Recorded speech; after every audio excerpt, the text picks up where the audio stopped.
Vous écoutez Bretagne 5, il est 8h15.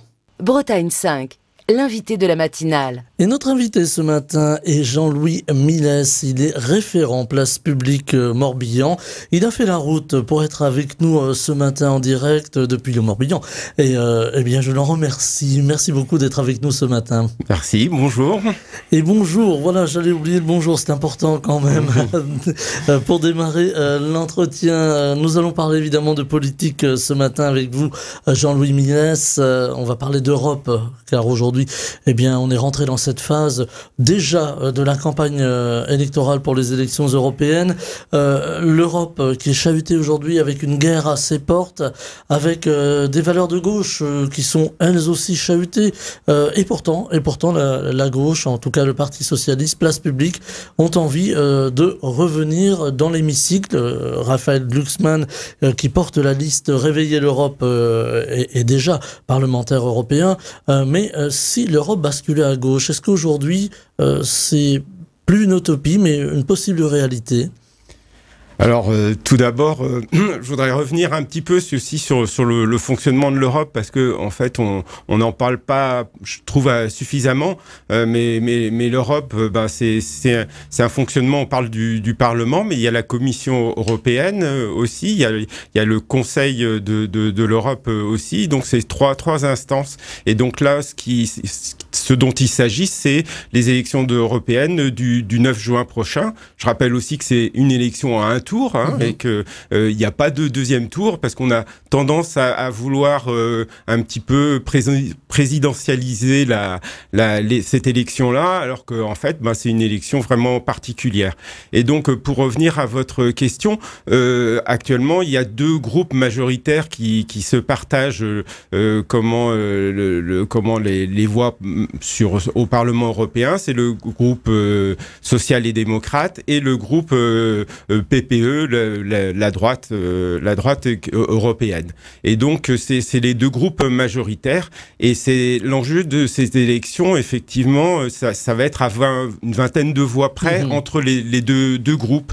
Et en fait, c'est très, très important parce que, effectivement, on a tendance ici à jouer un peu le match des présidentielles de nouveau entre Emmanuel Macron et Marine Le Pen, alors qu'en fait l'enjeu au niveau du Parlement européen, c'est un enjeu entre la droite et la gauche, un peu classiquement comme on le dirait, et c'est pas du tout un enjeu tel que nous on le connaît en France. Et ce qui est très important aussi, c'est que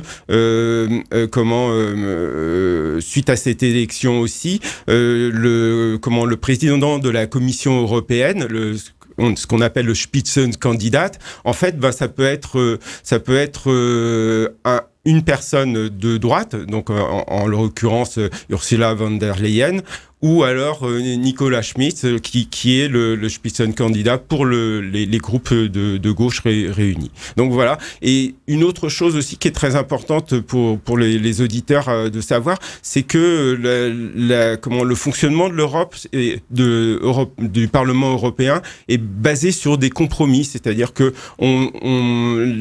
tous les groupes travaillent sur les projets de loi, font des alliances pour travailler sur des lois. C'est quelque chose que nous, en France, on connaît moins. Mais par contre, au Parlement européen, le travail se fait beaucoup à base de compromis. Donc voilà pour le paysage un petit peu qui sous-tend cette élection européenne, qui est vraiment très, très, très cruciale. Malheureusement, elle est pas, il n'y a pas beaucoup de participation, un taux d'abstention qui est malheureusement assez élevé pour ces élections, alors que c'est une élection vraiment cruciale. On en reviendra sûrement sur ce sujet-là. Voilà, on va en parler, évidemment. C'est important c'était aussi important en préambule, Jean-Louis Milès, que vous rappeliez un petit peu le fonctionnement, les enjeux qu'on a tendance un petit peu à oublier. Alors justement, ça percute aussi avec la politique, je vais dire franco-française. Est-ce que là aussi, aujourd'hui, on a l'impression que ça va être une forme de primaire? Est-ce qu'il y aura une sanction peut-être de l'action du gouvernement aujourd'hui? Est-ce que vous craignez ça? Est-ce que vous craignez finalement que, en tout cas en ce qui concerne les Français, bien ce soit plus un vote sanction contre Emmanuel Macron et son gouvernement, plus qu'un vote européen en lui-même? Je pense pas parce que en fait la guerre qui est aux frontières de l'Europe a changé un petit peu la donne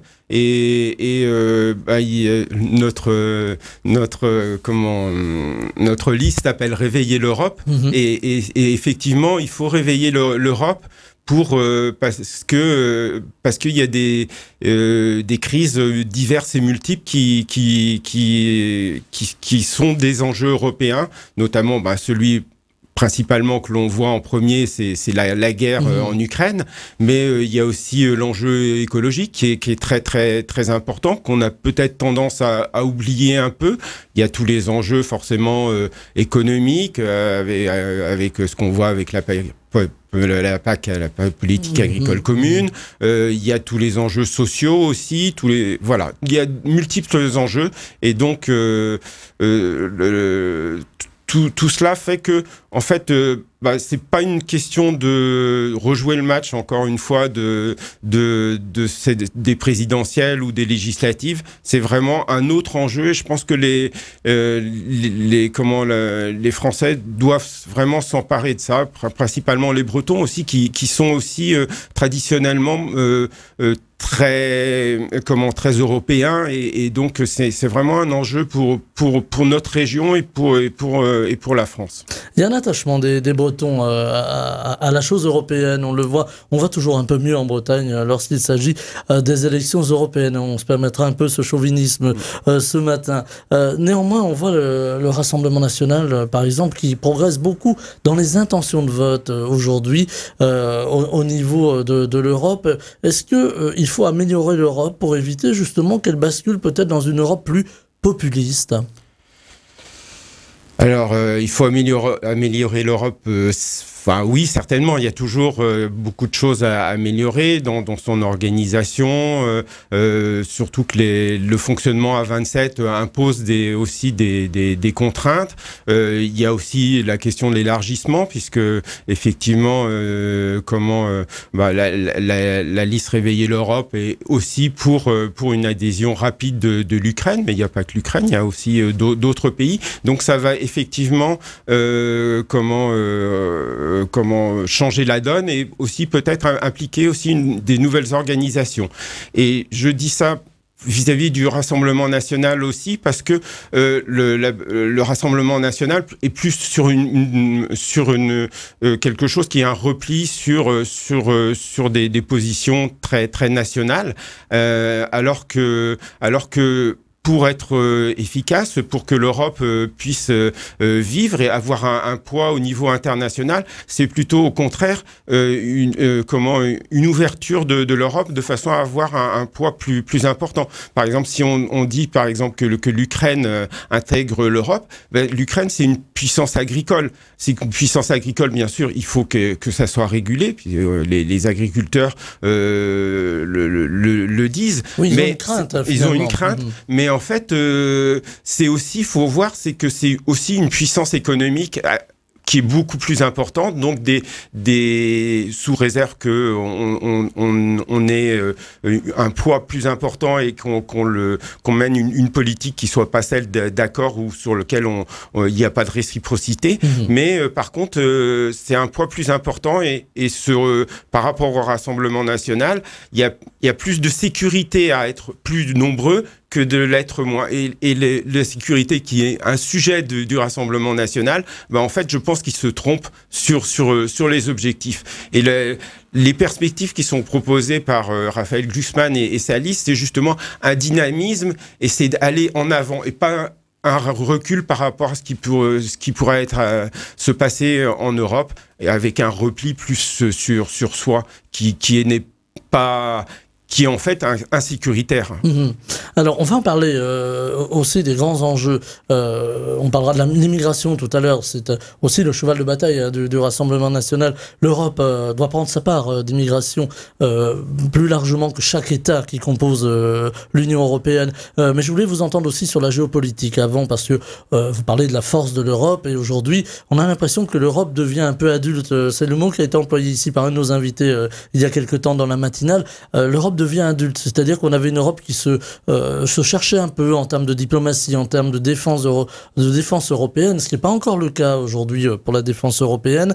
Mais la guerre en Ukraine a précipité beaucoup de choses. Et on a aussi des cartes qui sont rebattues au niveau mondial. On voit la Chine qui progresse beaucoup, y compris sur le sol européen. On voit la Russie qui s'installe en Afrique. On voit aussi l'incertitude aux États-Unis avec la réélection possible de Donald Trump. Donc tout cela rebat un petit peu les cartes de la géopolitique. Est-ce qu'on a besoin aujourd'hui d'une Europe plus, enfin en tout cas qui pèse plus sur la scène internationale ?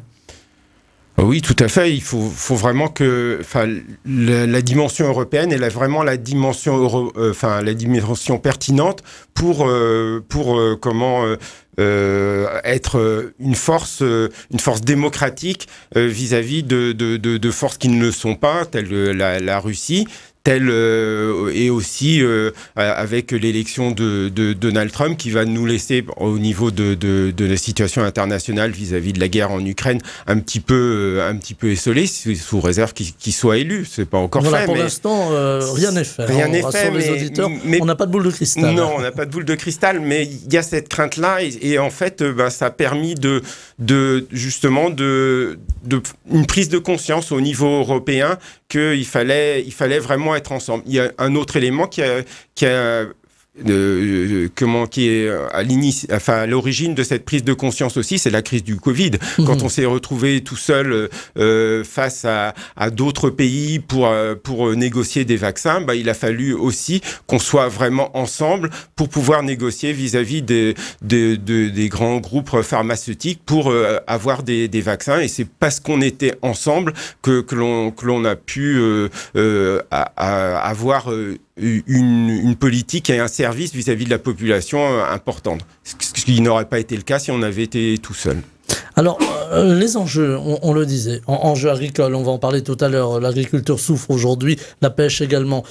Enjeux aussi plus humanitaires, puisque il y a cette crainte d'une immigration massive vers l'Europe, on le voit, ça nous ramène au Rassemblement national qui dit, voilà, il faut fermer les frontières, il faut réguler. Est-ce qu'il faut réguler ? Déjà, c'est une chose, répartir les réfugiés qui arrivent sur notre territoire, réfugiés qui fuient la guerre, ou parfois même le climat, car les réfugiés climatiques commencent déjà à arriver sur notre territoire. Est-ce qu'il faut que l'Europe, aujourd'hui, ait une grande politique d'immigration, de régulation d'immigration, régulation humanitaire, on l'entend bien sûr. Oui, il faut vraiment qu'il y ait une politique juste. En fait, que chacun prenne sa part sur l'accueil des réfugiés. Il est complètement inadmissible de laisser mourir des gens en Méditerranée. C'est tout simplement une question d'humanité et vraiment il faut vraiment que l'on puisse sur ces sujets-là avoir une politique vraiment pragmatique, mais aussi une politique juste de répartition. Et puis il faut savoir aussi que là je lisais un article comme quoi comment la population européenne avait un problème démographique. Elle est vieillissante. Elle est vieillissante et on a vraiment besoin aussi de cet apport. J'en veux pour preuve ce qui se passe en Italie où on avait dit Madame Meloni avait fermé les frontières et en fait finalement elle les a pas si fermées que ça et donc c'est aussi par rapport justement on parlait du Rassemblement national. Il faut pas non plus avoir cette stratégie de peur qui mène. En fait, comme pour l'Europe, la diversité, c'est une richesse. Et cette diversité-là, elle permet d'avancer. Nous, on vient. Beaucoup de gens viennent de cette diversité-là. On n'est pas gaulois de père en fils tous depuis des générations et des générations. Donc cette diversité-là, elle est source de richesse et on a besoin de ce dynamisme. Et la liste que porte Raphaël Glucksmann et comment une liste qui est vraiment dans cette optique-là de dynamisme, de changer la donne, changer la façon de faire. Et je pense que une des raisons justement, on avait parlé en début d'entretien de l'adhésion plus grandissante à cette liste-là, c'est parce qu'il y a une perspective et parce qu'il y a une nouvelle donne qui doit être faite. Voilà. C'est important que les forces de gauche s'emparent de ces sujets que sont l'immigration, que sont la sécurité également. Il y a cette peur-là. Vous l'entendez, cette peur aussi, on entend parler de grands remplacements par certaines formations politiques. Cette peur d'un changement de civilisation, d'un remplacement de civilisation, peut-être même aussi de faits religieux. On entend beaucoup parler de la montée de l'islam. Est-ce que vous les entendez, ces peurs-là ? Oui, bien sûr, mais elles sont existantes, il faut pas les nier et surtout pas critiquer les gens qui expriment leur peur vis-à-vis de ça. Mais par contre, il faut aussi être réaliste par rapport à la situation. Le grand remplacement, il n'existe pas. Ça fait des années d'immigration que l'on a depuis des années. Il n'y a pas eu de grand remplacement et en fait, encore une fois, c'est une source de richesse. Il est pas utile de s'arc-bouter sur une situation qui est figée.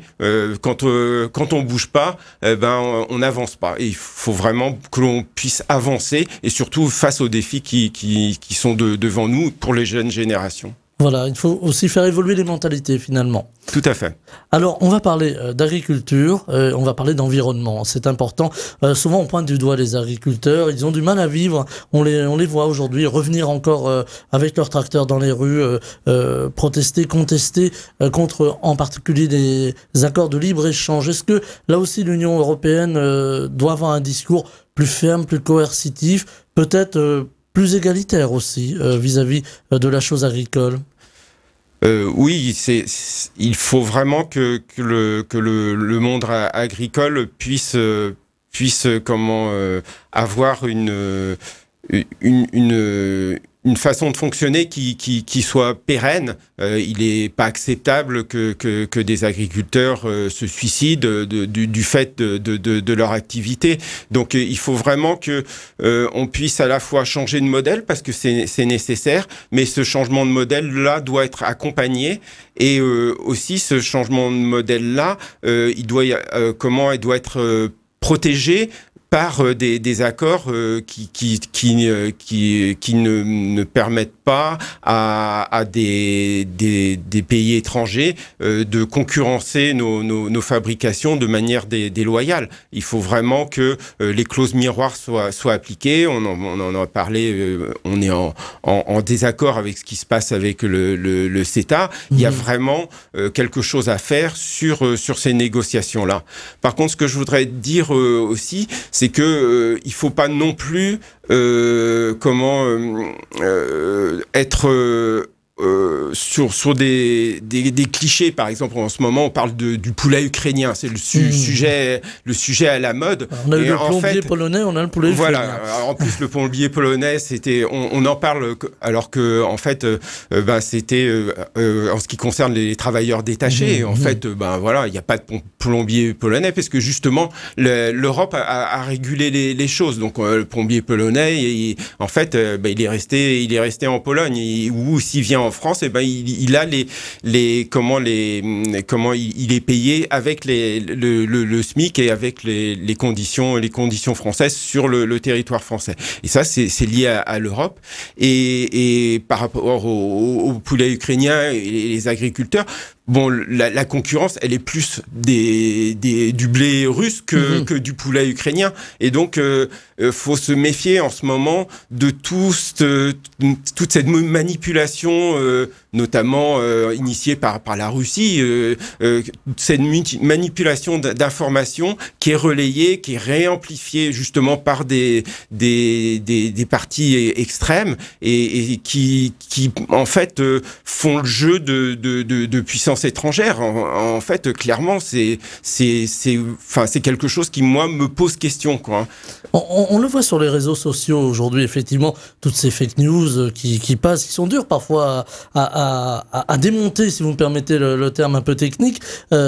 Aujourd'hui, il y a une inquiétude sur ce vote du 9 juin, cette élection européenne. On entend beaucoup de choses. On voit beaucoup d'influenceurs qui, là aussi, font circuler des informations qui sont pas fondées parfois. Est-ce qu'il y a une inquiétude, là aussi, au niveau des partis politiques, au niveau de la gauche, au niveau de place publique ? Bah, moi j'ai une inquiétude par rapport à toute l'influence des réseaux sociaux, effectivement, et puis toutes les tentatives de déstabilisation. Comment Raphaël Glucksmann était président d'une commission sur les ingérences, et il a vu tous les moyens que déploient ces pays-là pour déstabiliser nos élections, manipuler l'opinion, et c'est vraiment effectivement un souci, parce que il y a même des radios maintenant, des télévisions, d'opinion véritablement qui ne font plus un véritable travail de journaliste avec vérification des informations, qui relaient justement des informations type poulet ukrainien, qui sont reprises en boucle, voilà. Alors je dis pas que il n'y a pas de soucis avec le poulet ukrainien, mais c'est suramplifié, et en fait, on agite un chiffon à un endroit pour pouvoir mieux agir à un autre. Et en fait, les réseaux tournent en boucle sur le chiffon qu'on agite pour le grand bénéfice de ceux qui nous déstabilisent et qui lancent ces fausses informations. Alors, il y a eu aussi l'expression présidentielle. On a beaucoup parlé de cet envoi possible de troupes au sol pour aider l'Ukraine à combattre la Russie. On a bien compris aussi que l'enjeu était économique. Si demain la Russie venait à envahir l'Ukraine, ça déstabiliserait l'Europe en elle-même. On parlait tout à l'heure de l'Ukraine, et qui est aussi un grenier à blé pour l'Europe. Si demain la Russie mettait la main sur ce grenier à blé, on imagine que les accords internationaux seraient un peu plus compliqués. Néanmoins, il y a eu cette parole présidentielle en disant oui, il n'est pas exclu que demain on envoie des troupes françaises, bien entendu, au sol. Est-ce que c'est une maladresse ou est-ce que c'est une alerte selon vous ? En fait, ce qui est surtout voulu être exprimé, il me semble, c'est que dans l'enjeu, c'est qu'on s'interdisait rien. La maladresse, c'est de l'avoir fait à ce moment-là, sans en avoir averti ses partenaires, de manière un petit peu en fanfaronnant sur ce sujet-là, alors qu'on n'avait pas de justification de le faire à ce moment-là. Par contre, qu'il y ait il faut véritablement que l'Ukraine soit aidée, notamment en armement. Il y a à savoir, par exemple, que M. Macron vis-à-vis de nos usines, nos productions d'armement, a refusé de flécher la priorité sur l'aide à l'Ukraine, parce qu'il y a des intérêts économiques à ce qu'on diversifie nos livraisons d'armement aussi sur des pays du Golfe notamment. Donc voilà, il y a tout cet élément-là, et là aussi c'est aussi comment on agite un chiffon, et c'est repris en boucle en disant il est hors de... Aujourd'hui, heureusement, il n'est pas question d'engager des forces armées directement contre la Russie. Mais c'est une stratégie encore une fois, de faire peur, de façon à ce qu'on relaie des informations, et c'est repris en boucle. Alors que, en fait, quand on regarde avec un petit peu de recul les choses, la nécessité, c'est vraiment de mettre le paquet pour aider les Ukrainiens qui demandent que de l'armement, que du matériel, et pas être en retard par rapport à leurs demandes. Parce que pour l'instant, on a toujours été en retard par rapport à leurs demandes, avec les conséquences difficiles qu'ils ont, et c'est des prix et des vies humaines qui sont en jeu. Je voudrais vous entendre sur un autre sujet qui est tout aussi important évidemment, c'est l'Europe sociale. Elle est chahutée un peu aussi, l'Europe sociale, et en France aussi, on a vu des déclarations, on a un gros déficit, 5,5% du PIB. Bruno Le Maire, le ministre de l'économie, veut taxer, en tout cas il veut pas faire d'impôts, mais il voudrait bien taxer par exemple l'épargne, taxer un peu les Français pour essayer de récupérer un peu d'argent. On a entendu aussi Gabriel Attal s'exprimer, le Premier ministre, sur l'assurance chômage et une réforme de l'assurance chômage. C'est un peu franco-français, mais ça a aussi une implication européenne. Comment construire l'Union européenne aujourd'hui si on a du mal à construire aussi le côté social ici en France, ou en tout cas s'il se dégrade? Oui, en fait, ce qui se passe, c'est qu'on s'oriente de plus en plus avec une société à deux vitesses, avec des riches toujours plus riches et des pauvres toujours plus pauvres. Il faut véritablement remettre de la justice, et cette justice-là, elle est aussi, elle doit être aussi portée par une politique européenne qui soit efficace. Mais par contre, cette politique européenne, elle doit être juste, mais ce qu'il faut savoir, par exemple, j'ai entendu des gens parler de la Roumanie, par exemple. Bon, il faut savoir que depuis 2015, le salaire moyen en Roumanie a doublé. Donc, en fait, l'intégration européenne, quand on parle d'Europe sociale, eh ben, en fait, c'est un plus aussi. Et cette intégration européenne, c'est Jacques Delors qui disait, il y a un triptyque, la compétition, la compétition qui renforce, la solidarité qui unit, et vraiment ces éléments-là sont fondamentaux pour la construction européenne, et une construction d'une Europe sociale. Alors c'est sûr, il faut des garde-fous, mais par exemple, si on dit par exemple l'Ukraine intègre l'Europe, elle va pas le faire du jour au lendemain, et ça se fera de toute façon par étapes. Donc il n'y a pas à agiter des peurs en disant voilà, les Ukrainiens vont dégrader la France au niveau social. La dégradation, elle est plutôt interne dans les politiques que l'on mène, et notamment justement vis-à-vis des super profits, vis-à-vis de Aurore Lalucq, qui est aussi place publique et qui était au Parlement européen, porte avec Paul Magnette aussi, qui est en Belgique, une pétition d'initiative européenne pour taxer les riches. Et ça fait partie de ce que l'on peut faire pour améliorer une Europe sociale qui soit plus juste. Alors, Europe sociale, il nous reste quelques secondes, Europe sociale aussi, qui permettra de mettre moins de concurrence entre les pays, mais peut-être une meilleure harmonie. Alors, on parlait des salaires, évidemment, mais aussi au niveau social, au niveau protection sociale, d'ailleurs. Oui, il est important qu'il y ait tout ce volet à la fois de compétition nécessaire, parce qu'elle permet d'enrichir, d'une solidarité aussi nécessaire, parce qu'elle est à la base de l'Union, et donc c'est vraiment tous ces éléments-là qui font que on pourra vraiment avoir une Europe importante. Alors, juste en parlant d'un sujet aussi qui est important aussi, qui nous touche aussi, c'est le logement ici en Bretagne, et il faut vraiment qu'on puisse aussi à ce niveau-là porter des mesures pour notamment faire en sorte qu'il y ait les logements soient isolés, tout ça. Donc c'est vraiment une dynamique, quelque chose que l'on doit apporter sur l'Europe. Voilà, on aurait pu aussi parler un petit peu plus effectivement de l'environnement, mais j'imagine que là aussi il y a des mesures dans la liste Réveiller l'Europe de Raphaël Glucksmann, conduite en tout cas par Raphaël Glucksmann, et vous étiez avec nous ce matin, Jean-Louis Minès. Je rappelle que vous êtes référent, j'allais dire président, référent place publique dans le Morbihan. Vous avez fait la route pour être avec nous pour parler de cette Europe et de cette construction européenne qui continue toujours et encore. Merci. Et puis on espère qu'avec avec les gens pas publics et aussi nos camarades du Parti socialiste, on puisse créer vraiment une dynamique et que les gens puissent trouver une confiance dans nos actions. Merci infiniment d'être venu en parler au micro de Bretagne 5 Matin. Très belle journée. Bonne journée. Bretagne 5, Stéphane Hamon, le 7-9.